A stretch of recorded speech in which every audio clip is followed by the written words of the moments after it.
Good afternoon, staff.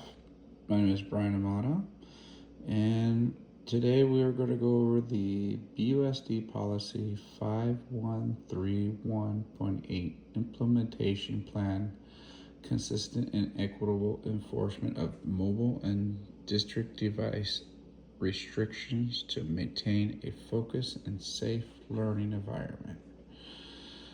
All right.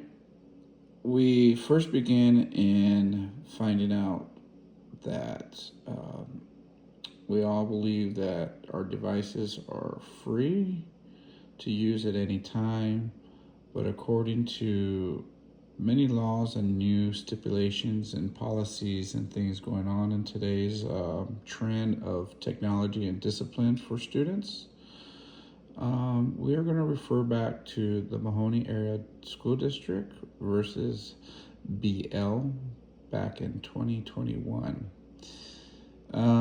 Brandy Levy, a high school student, believed that her First Amendment rights of free speech were violated because she posted information about her frustration on her Snapchat using vulgar language off campus, not during school, and the messages were shared with her friends, and later the school officials became aware and suspended her junior year of cheerleading. Parents were upset. They went to court.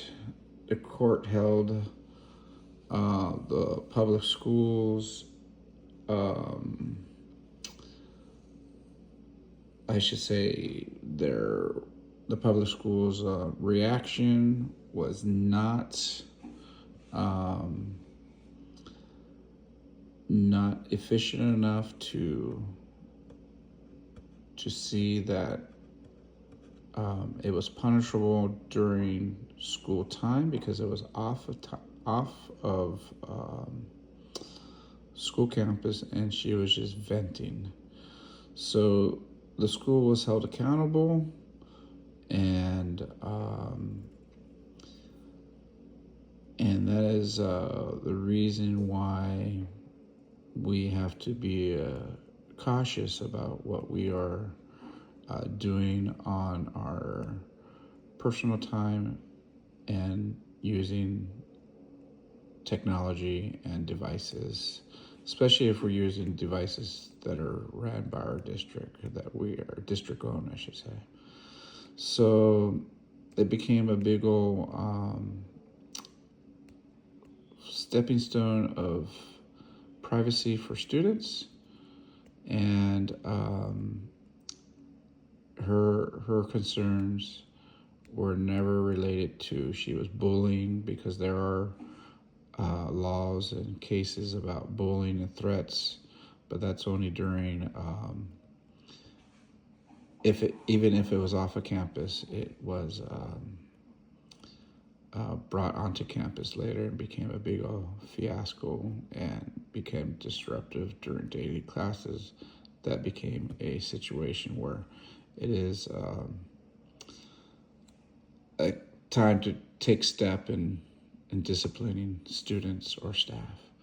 So to avoid that, our workshop today is to identify some phases in protecting ourselves and being prepared for the upcoming trends and policies and things that students and parents think they still have the First Amendment, and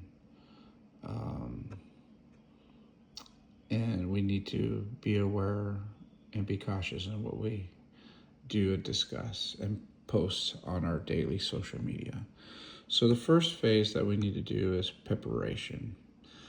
Preparation deals with looking at our school policies and getting approvals from the district administrators and keeping it aligned with the California Code 48501.5.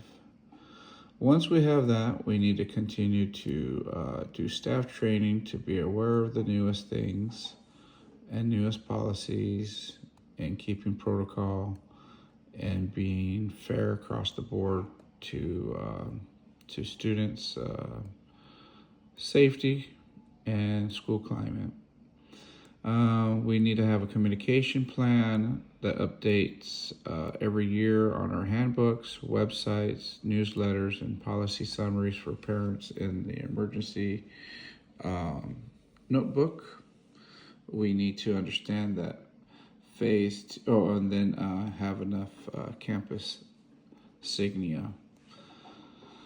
The other thing that we need to be prepared once we have all that situated in preparation, phase 2 is to launch it during the student orientation, the first couple weeks of school, and then let parents be engaged and follow up with the policies and educate them, as well as not only the students need to know, but the parents need to know why their children or students are being disciplined.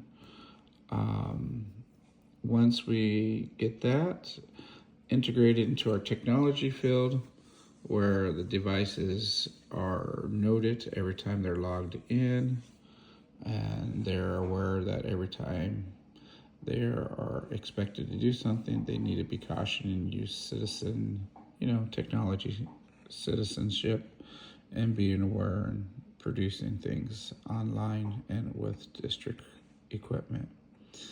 Once that is completed, we need to do phase 3, enforcement and monitoring. We need to be cautious of the progressive discipline system because it would always change, and we have to keep it updated because things are found.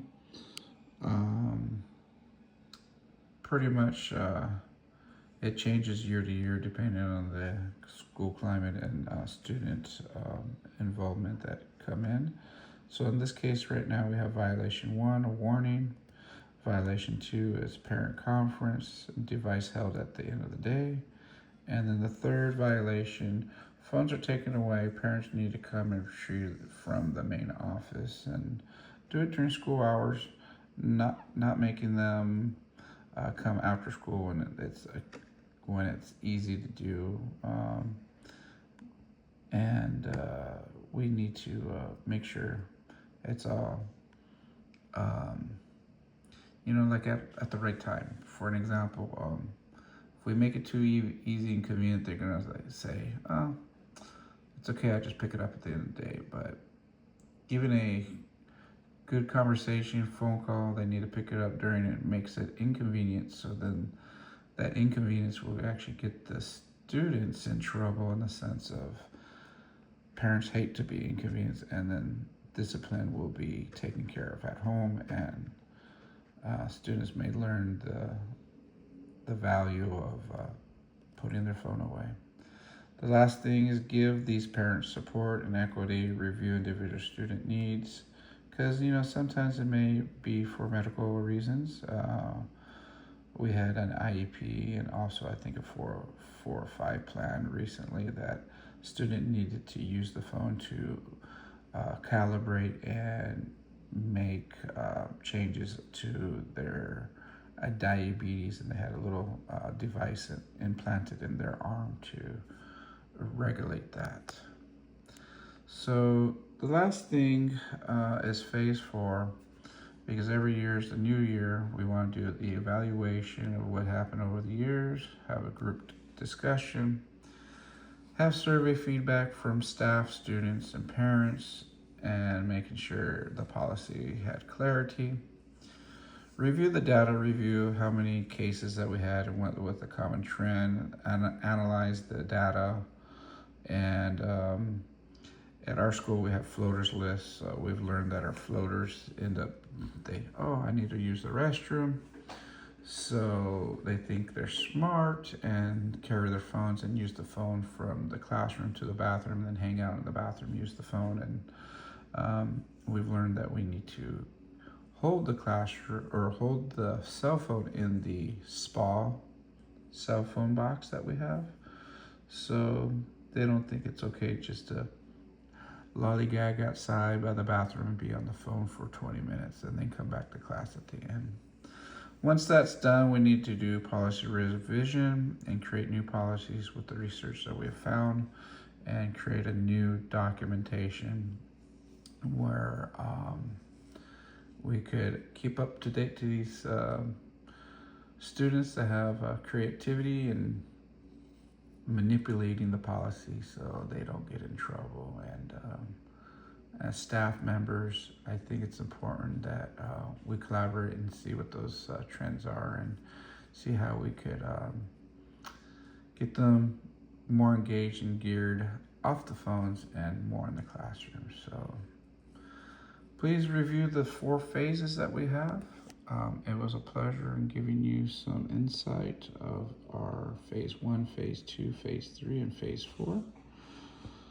Again, it's all about being prepared, reviewing, enforcing, and evaluating what we have to make a good, successful year with less complications and fight for why they can't have their phone. So thank you again, and if you have any questions, feel free to email me or call me in my office.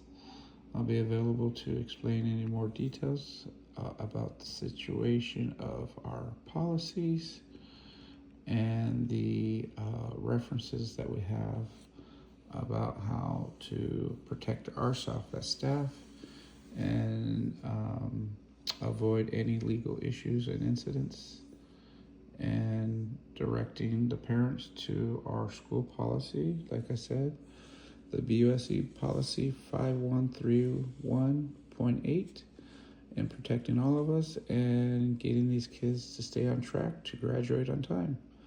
Thank you again, and have a great day. Bye-bye.